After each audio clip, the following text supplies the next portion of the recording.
Hi friends, இன்னைக்கு நம்ம சேனல்ல கிராமத்து ஸ்டைல்ல கிராமங்கள்ல அடிக்கடி செஞ்சு சாப்பிடக்கூடிய சிக்கன் உப்பு கறி எப்படி பண்ணலான்னு சொல்லிட்டு பார்க்க போறோம். இந்த சிக்கன் உப்பு கறி பண்றதுக்கு நான் 250 கிராம் சிக்கன் எடுத்து நல்லா கிளீன் பண்ணிட்டு மஞ்சள் தடவி வச்சிருக்கேன். இப்ப வாங்க நம்ம வீடியோக்குள்ள போய் சிக்கன் உப்பு கறி கிராமத்து ஸ்டைல்ல எப்படி பண்ணலான்னு சொல்லிட்டு பார்க்கலாம். அதுக்கு நான் ஒரு பாத்திரம் அடுப்புல வச்சு நல்லா சூடாயிடுச்சு. நல்லெண்ணெய் சேர்த்துக்கிடுவோம். இதுல ரொம்ப இம்பார்ட்டன்ட் என்னன்னு கேட்டீங்கன்னா நல்லெண்ணெய் மட்டும்தாங்க சேர்க்கணும். நல்லெண்ணெய் நல்லா சூடாயிடுச்சு. 1 டீஸ்பூன் சோம்பு சேர்த்துக்கிடுவோம். சோம்பை நல்லா எண்ணெயில பொரிய விட்டுருவோம்.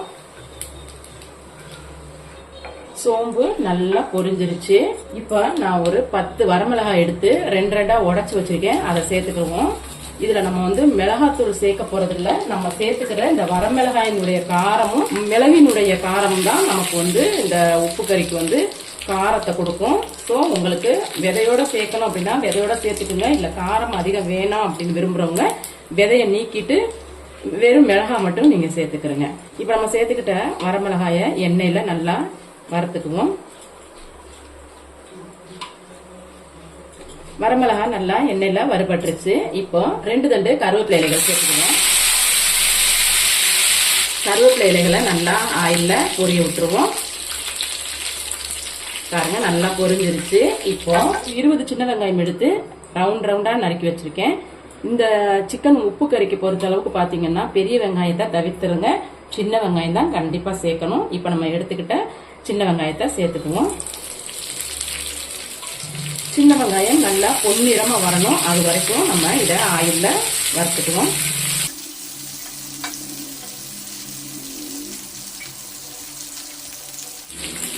சின்ன வெங்காயம் நல்லா கோல்டன் ப்ரௌன் கலருக்கு வந்துருச்சு. இப்போ 5 பல்லு பூண்டு எடுத்து அதை இந்த மாதிரி நீல வாக்கில் நறுக்கி வச்சிருக்கேன். அதை சேர்த்துக்கலாம். சேர்த்து வெங்காயத்து கூட நல்லா வதக்கி விட்டுருவோம். இதுல மிளகாத்தூளோ எந்த மசாலா தூள் நம்ம சேர்க்க போறது இல்லை. இது ஆனாலும் அவ்வளோ ஒரு டேஸ்டியா இருக்குங்க. எவ்வளவுதான் செஞ்சாலும் உடனே காலி ஆயிடும். அந்த அளவுக்கு இதனுடைய டேஸ்ட் இருக்கும். பாருங்க, நம்ம சேர்த்துக்கிட்ட வெங்காயம் பூண்டும் நல்லா ஆயில்ல வதங்கி பொன்னிறமா ஆயிடுச்சு. இப்ப நம்ம ஆல்ரெடி கிளீன் பண்ணி வச்சிருக்க சிக்கனை சேர்த்துக்குவோம். இந்த சிக்கன் பாத்தீங்கன்னா எலும்பு இல்லாத சிக்கன் எடுத்திருக்கோம். இதை சேர்த்துக்கலாம். சிக்கனை சேர்த்து நல்லா கலந்து விட்டுருவோம்.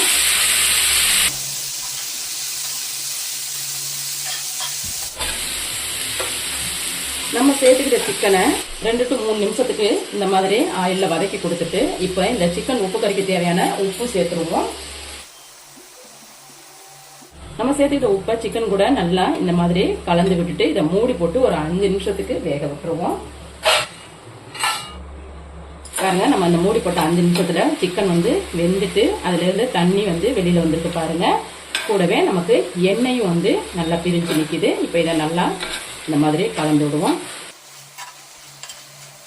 இந்த சிக்கன் உப்பு கறி பாத்தீங்கன்னா சாம்பார் சாதம், தயிர் சாதம், லெமன் சாதம் எல்லாத்துக்குமே நல்லது ஒரு சைட் டிஷ்ஷா இருக்கும். கூடவே ஒயிட் ரைஸுக்கும் இது பக்கா காம்பினேஷனா இருக்கும். யாரும் ட்ரை பண்ணல அப்படின்னா இந்த ரெசிபி தெரியாதவங்க இமீடியட்டா இந்த வீடியோ பார்த்துட்டு ட்ரை பண்ணுங்க. உண்மையிலே நம்ம இப்படி ஒரு ரெசிபியை இவ்வளவு நாளா மிஸ் பண்ணிருக்கோம் அப்படிங்கறது உங்களுக்கு தோணும் பாருங்க. இப்போ நம்ம நல்லா கலந்து விட்டுட்டோம். சிக்கன் உப்பு கறிக்கு தேவையான மஞ்சள் தூள் சேர்த்துக்கிறோம். இதுல பாத்தீங்கன்னா நம்ம மஞ்சள் தூள் மட்டும்தான் சேர்க்கிறோம். வேற மிளகாத்தூள் மல்லித்தூள் எதுவுமே நம்ம சேர்க்க மாட்டோம். 1/2 டீஸ்பூன் மஞ்சள் தூள் சேர்த்துக்குவோம். மஞ்சள் தூள் நல்லா சிக்கன் கூட கலந்து விட்டுருவோம். அவ்வளவுதாங்க. நம்ம சேர்த்துக்கிட்ட மஞ்சள் தூளை சேர்த்து சிக்கனை நல்லா கலந்து விட்டுட்டோம். இதை மறுபடியும் மூடி போட்டு ஒரு 5 நிமிஷத்துக்கு வேக விட்டுருவோம். பாருங்க, சிக்கனும் நல்லா சுருண்டு வதங்கி ஆயிலும் தனியா பிரிஞ்சிருச்சு. இப்ப இதை நல்லா கலந்து விட்டுருவோம்.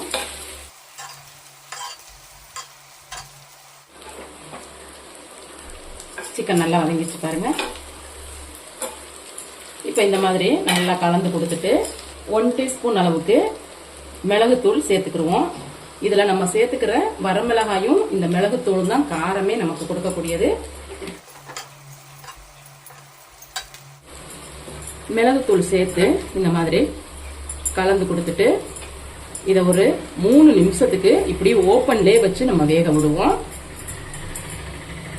மிளகுத்தூள் சேர்த்து நல்லா 2 to 3 நிமிஷம் வந்து ஓப்பன்லேயே வச்சு வேக வச்சு எடுத்துருக்கோம். நமக்கு இப்போ சிக்கன் உப்பு கறி வந்து ரெடி ஆயிடுச்சு பாருங்க.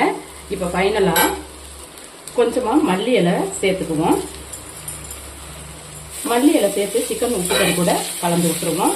அவ்வளோதாங்க. இப்போ நமக்கு அருமையான நல்ல டேஸ்டியான சிக்கன் உப்பு கறி கிராமத்து ஸ்டைலில் வந்து ரெடி ஆயிடுச்சு. இதை இப்போ நம்ம வேறொரு பவுலுக்கு வந்து மாற்றிக்குவோம்.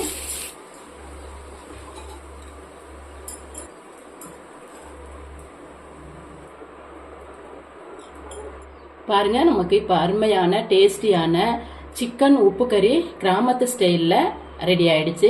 நான் பண்ணியிருக்க இந்த சிக்கன் உப்பு கறி உங்களுக்கு பிடிச்சிருக்கு அப்படின்னா இந்த வீடியோக்கு ஒரு லைக் கொடுங்க. என்னுடைய சேனலை சப்ஸ்கிரைப் பண்ணுங்க, கமெண்ட் பண்ணுங்க, உங்க ஃப்ரெண்ட்ஸுக்கும் ஷேர் பண்ணுங்க. மீண்டும் இது போல நல்லதொரு வீடியோல உங்களை சந்திக்கிறேன். அது வரைக்கும் நன்றி, வணக்கம்.